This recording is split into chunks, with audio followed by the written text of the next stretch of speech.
Hello everybody, this is Old Soldier, and this is another Old Soldier. This is Dan, and we're hunting elk in the north central mountains of Colorado.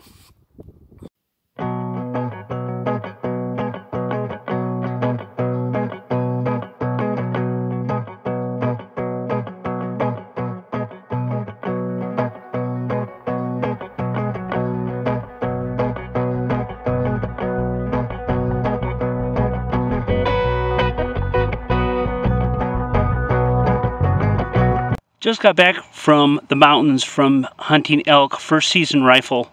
We're going to talk about some of the equipment that I wear and use while I'm hunting elk. And I'm no expert by any means. I'm kind of enthusiastic amateur. I do have a certain degree of knowledge, and I've had a limited amount of success. Over the years, I've managed to harvest 2 elk. I'm hardly not an expert, but these are just my opinions. Here's what I use, and here's what seems to work for me. Before we talk about gear, I'm going to talk about one of the most important, or in my opinion, the most key component about elk hunting, and that's to have a good hunting partner or party. And I'm very lucky. I have 2. I just got back with from hunting with my friends here locally, but I also have family members that I hunt with, and I'd like to give a shout out to them. One of them, my brother-in-law Dino, has forgotten more about elk hunting than I'll ever know, and his family are the best. If Dino is the hunt master, his son Nick is the young Jedi, and my niece Smiley and Nick's girlfriend Gladdy are also great hunters, and they can pack out a quarter of elk like nobody's business. So that is the #1 thing, I think, when you're elk hunting, is to be doing it with people that you can trust and enjoy. And if you don't get an elk, you're cold and you're tired and you're still having a good time, that's how you know that you have good hunting partners. I'm going to start from the bottom to the top and inside to the outside. So my opponent, one of the most key components to a successful hunt or good gear is good footwear. And what you want is something with a good tread that's comfortable, that'll stand up, that'll give you ankle support, that'll keep your feet warm, insulated, which generally in this day and age means thinsulate, and waterproof or water resistance, preferably waterproof, which usually in this day and age means Gore-Tex. The pair on the right are Solomons, and the pair on the left are Irish Setters, and made by Red Wing, and those are my backup. Now, I don't carry an extra pair in my pack, but I will put an extra pair in my trunk before I go out. And yes, on one occasion, I did forget to bring boots and have to borrow them from my brother-in-law. So once again, Dino, shout out to you. So hunting in the mountains of Colorado in the fall and winter means adapting to your environment. And in Colorado, during elk season, you can get frostbite and sunburn on the same day. Also, hypothermia is a thing, and it can kill you. So what you want to do is try to stay dry and warm, and what this means as layers. And my choice for base layers, there's a lot of good things out there, but I like merino wool, and I like their icebreaker. Wicks away the moisture, keeps you insulated, and one thing that I do notice about the merino wool products is they don't stink. And this does help when you are trying to avoid having the elk wind you and catching your scent. So for my base layer, merino wool. I also have wool socks I wear, sometimes merino wool socks as well, and I'll put a thin polypropylene sock on as well. In that vein, in my pack, I keep an extra pair of wool socks and an extra base layer. Those are polypropylene, that's not merino wool. The reason for this is, like I said, hypothermia can kill you, and you get wet, and you get cold, and you get dead. So the possibility that I get soaked, however, through my own sweat, or fall in water, whatever have you, I can change out and get something warm on my base, close to my skin, as soon as possible, or something dry to put on. As I said, the ability to layer up or layer down is essential, and I use 3 main layers. I use my base layer, which we've already talked about. To the right, I have a Blaze Hunter Orange fleece top, super cheap, bought it years ago for maybe $10, $15 at Walmart. It works just fine. On the left is a Generation 1 camouflaged military heavy-duty Gore-Tex parka. Gen 1 is the best thing out there? No, but these three things in culmination, Gore-Tex is great, still keep you dry, and the other two, the layers, will keep me warm. Also, so you don't get soaked in your own sweat. It's essential that if you're moving around and heat up, layer off, tuck them into one of the straps on your backpack or put them in your pack, and as you get colder, as soon as you stop before you catch a chill from sweating, layer back up again. Next, we're going to talk about my pack. I use the Herbal Stock Rocky Mountain Elk Foundation pack. I love this thing. I'm not going to go too much into detail. I covered this in one of my previous videos, Old Soldiers, Rucksacks, and Backpacks, and you can check it out. But basically this external frame, and it also has a built-in pack frame. One thing I didn't know until recently, that Herbal Stock contributes a portion of the proceeds from this pack to the Rocky Mountain Elk Foundation to be used for elk habitat. One of the other things, another fact, total carrying capacity is about, I believe, 31 cubic inches. I think 2,500 in the main compartment and 600 in the pockets. Some of the other features that I like is that they have the hydration pouch on the side, so it doesn't compress between the pack and your body. I really like that. And the construction, it's lightweight, it carries super well. It has a hip back pouch that functions great, and one key features, especially in the mountains and especially at elevation and the older you get, not a young stud anymore, and I used to just throw pretty much anything I want in my pack, and I could pack it up and down the mountain sides. Really can't do that nearly as much anymore, so I try to keep weight to a minimum of what I carry, and sometimes I still think I carry too much. But anyway, this pack is lightweight, well made, and it's what I use. There's plenty of good packs out there. Find what works for you. If you're going to spend a lot of money on two essential items for elk hunting, I'd have to say one is footwear, which we already talked about, and the other one is optics. And these are the optics that I used this last season, and to be honest with you, these are just barely, I won't say usable, but they're not optimal. Now, these are Steiner compacts. They're 8x30, and the glass quality is really excellent, but I generally like a larger lens, and I also like a higher magnification. So until recently, I was using Nikon Monarch ATBs, and I probably will get another set again. Long story on that, I'm not going to get into it. Didn't use it this past season. And I use a harness or a chest rig from Cabela's that keeps them from bouncing around, and keeps them, it routes over both shoulders rather than around the neck. Here's why you need to spend money on, sorry about that. Here's why you need to spend money on optics, both rifle scope optics and any glass that you use, be it a spotting scope or binocular. A lot of times the best elk hunting is in the morning and at night when visibility is low. And I frequently have people say, hey, why should I buy a 300 pair of binoculars or a 2,000 pair of binoculars when there's a set right there for $50 or $60? And the answer to that is it's the quality of the glass, and the higher quality of the glass, it'll have light gathering capability. And while these are not optimal, and like I said, I like higher magnification and a bigger first focal point, outer lens, they pick up the light very well. So that's what I use. There's plenty of good things out there, plenty of good optics, but if you are going to spend a lot of money, spend it on boots, footwear, and optics. Just my opinion. Next, we're going to talk about knives. Now, people spend a lot of time talking about knives, and I believe in this frame I have three. Some people say 3 knives are excessive. Believe me, you will not think it's excessive when your hunting party kills more than 1 elk and you have to field dress and butcher them in the field in 1 day, and knives start going dull. Now, you know, it doesn't have to be anything special. Just hold a really good edge. And my brother-in-law Dino just uses a little pocket knife. It works just fine. My nephew Nick uses one with basically scalpels with replaceable blades. That works just fine too. This one here is a Boker. It's a nice knife, don't get me wrong. The steel is excellent and it holds a fantastic edge, and that's generally on my belt. If I have, well, I'll have one or two and maybe both in the pack.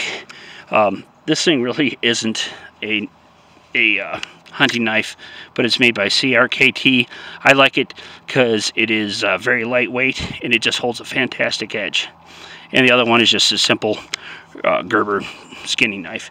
So I might not have three, depending upon who's in the party and who else has a knife, but you really do not want to be at night and taking the time, if you're processing game in the field, to be taking time to touching up blades. If you can just switch to another knife, that's to me, in my mind, once again, just my opinion, but for the weight versus the time it potentially saves you, that's the way to go.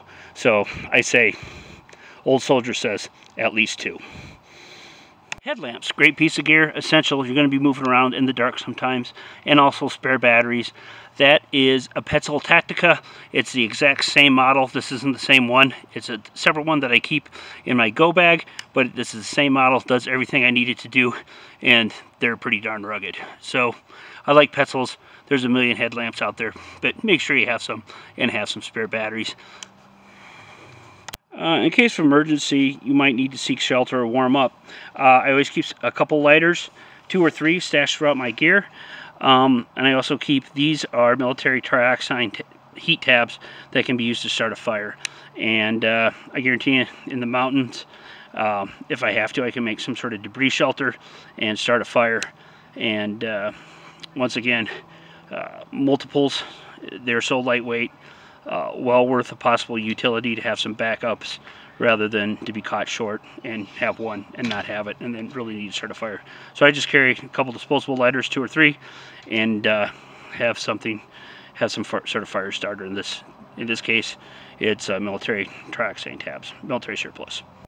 Blaze orange hunting gear. Some states require hunters to wear a certain amount of blaze orange. Colorado is one of those states, and you've already seen my hunter orange fleece top. Here is a stocking cap, a baseball cap, a lightweight t-shirt, and a vest. And do I always carry all of these? No, but I have them around in my vehicle, and so I can, like I said, layer up or down. And when I have my pack on, I'll generally have something strapped to the outside of the pack so the pack isn't covering up the hunter's orange. Some hunters don't like it. Out here it's the law, so it's a moot point. But, you know, check the laws in your area, be in compliance, and it's there to keep you safe. So somebody else does see you, and they don't shoot you instead of an elk. You'll need something for your hands. Opinions on this vary. This particular hunt, I've used several different types of gloves. These are just inexpensive 40-gram Thinsulate gloves. They were a shake-a-dice Christmas present. Shout out to you, Jackson, if you ever do watch this, one of my other nephews. But these are inexpensive. They were a Christmas gift years ago. You can see the palm on one is starting to wear out, but they protect your hands and they're reasonably warm and they're lightweight. So this last hunt, I use them exclusively. It's a stocking cap for cold weather. I also carry a polypropylene neck gaiter that I can wear on my head or neck. Lightweight, inexpensive piece of gear, does an excellent job of protecting you against the elements. Heat loss out of the head is, if your head is not covered, you can lose heat out of your head quickly. So it's important to fight hypothermia to cover your head and have it insulated. If you're hunting elk, you're going to have to navigate in the woods. I use a Garmin GPS. I also, with it, I use the Huntex hunting software, which I think is excellent. Does an excellent job of telling you which land is public and huntable, and what land is private and not huntable. Keeps you out of trouble. Also, as well, marking waypoints and marking your kill or back to your vehicle or a trailhead, or just find your way. It's excellent. Also, I also have another episode, my Techna Rest Compass. Still carry a compass, easy to use, strapped to your wrist. Orient you for direction, can shoot at azimuth, and compasses don't use batteries, so the batteries can't run out and they can't be spoofed. Also, good topographic maps are excellent tool before and during the hunt. And if you have them, if they're not waterproof, make sure you put them in a waterproof bag. A topic that's near and dear to my heart, snacks. And you know why? Because being hungry sucks. Flagging or marking material. Here I have some tape. You want to use it to mark your kill, and you want to be able to guide. You might be having people that are out there hunting that you want to guide into the site of your kill to help you dress, butcher, and pack out your animal. The other thing too is you might have to leave it. You might be by yourself. You might have to quarter it up, hang it up in a tree, and mark your way in or out, and especially at night if you're coming back with other people. Great tool. Weighs hardly nothing, very inexpensive. Flagging material is an essential. The ubiquitous cordage or 550 cord or parachute cord. Possibility of emergency, I might need to make a debris shelter. I can use this to lash things together. Also, you might not be able to take all your elk out, all the quarters out. You might have to hang it up, and it's great for doing that. Also can be gutted to make more cordage. I carry plenty, as you can see. Game bags. They keep the meat clean, and they keep, if the weather is warm, keep insects off of it. They also, you can, if you're going to hang it, to leave it and come back to it later, you can put them in the meat bags or the game bags and hang them up in a tree. I carry some. Other people, they say wait and carry them in, but if you're by yourself, it's a judgment call. They're not, everything weighs something. These are relatively lightweight, and the ones that I use are reusable, so they can be washed and reused. Game bags. I carry a little plastic bag with latex gloves when I'm butchering, just to protect my hands in case I have some cuts. I can't say there's been times where I've been caught without them. I don't use them, but if it is a possibility there can be contagions in the blood, I wear them. I can't say I've done it every single time, but if I have them, I try to wear them, and they're pretty lightweight. Life straw, personal water filter. Look guys, I know 0.2 microns, I know there's better stuff out there. The Hydro Blue stuff goes down to 0.1. The Survivor filter goes to 0.1 micron, but pretty much anything in North America, it'll act as a personal water filter. It's lightweight, they're everywhere, and it's very easy to throw this in the pack. So my hydration bladder runs out, and I don't have another, I don't have any more water on me. There's places where I hunt, there's generally small streams, and water, why it sucks to be hungry. Dehydration can kill you. So personal water straw, in this case a life straw. I get asked a lot about rifle and ammunition for elk hunting. These are my choices. People have personal preferences. Here are my choices. Here's what I use, and here are the reasons why. The rifle itself is a Savage Model 111 30-06. I like 30-06. It's the most common sporting round in the United States. It's been plenty adequate for me. I hand load and I shoot a Barnes 168 Barnes triple shock. And that round has been able to kill large elk, large mule deer, large Texas boars reliably. So that's why I use it. Look, the Savage, very reliable. Price point is very good. People like, there's all kinds of Wildcat cartridges out there. People like the 7mm mag. There's all kinds of other cartridges that the ballistics are better, but for me this is adequate, and it seems to work just fine. The scope that I have on it, well, let me back up a little bit. So I bought this Savage 111 not quite 20 years ago, and for, I want to say, $450. It came with a rifle and a 3x9 deer slayer. Sorry about that, folks. Camera battery died on me. As I was saying, I bought this rifle almost 20 years ago. It was a $450 package, and it came with a 3x9 deer slayer scope, which worked fine for years, but it wasn't a very high quality scope, and when it gave up the ghost, I upgraded. So the scope that I have on it now, it is a Zeiss Terra. It's 4x12, and the glass on it is excellent. And in fact, it costs more than the rifle. And for those in the shooting world, in whatever variety of it, whether it's long distance tactical shooting, sport shooting, competition hunting, it's very common for the optics to cost more than the rifle. The Zeiss for me has worked great. It's rugged, and light gathering abilities are excellent. Now, I do have family members, they've used a Nikon Pro Staff, and I've held them side by side in low light, and they've worked just as well. And the Nikon Pro Staff is a fraction of the cost. Now, one rider, I have gotten a possible report that the seal on the Pro Staff had failed. So I've got to get more information, and I don't want to cast dispersions on the Nikon Monarch. But when they were side by side, that was also seemed to be, for the price point, a good quality scope. Well, folks, that is my take on gear used when I elk hunt. You know, some of the best hunts I've ever had, we've never gotten anything, and that's because the people I hunt with are awesome. So it's not about it's not about necessarily harvesting an elk. Although, don't get me wrong, elk meat tastes great and harvesting one is cool, but it's about enjoying the experience. Anyway, hey, if you've liked this content and you want to see more on gear reviews, emergency preparedness, and outdoor activities and adventures, please hit the subscribe and the like button. This is Old Soldier out.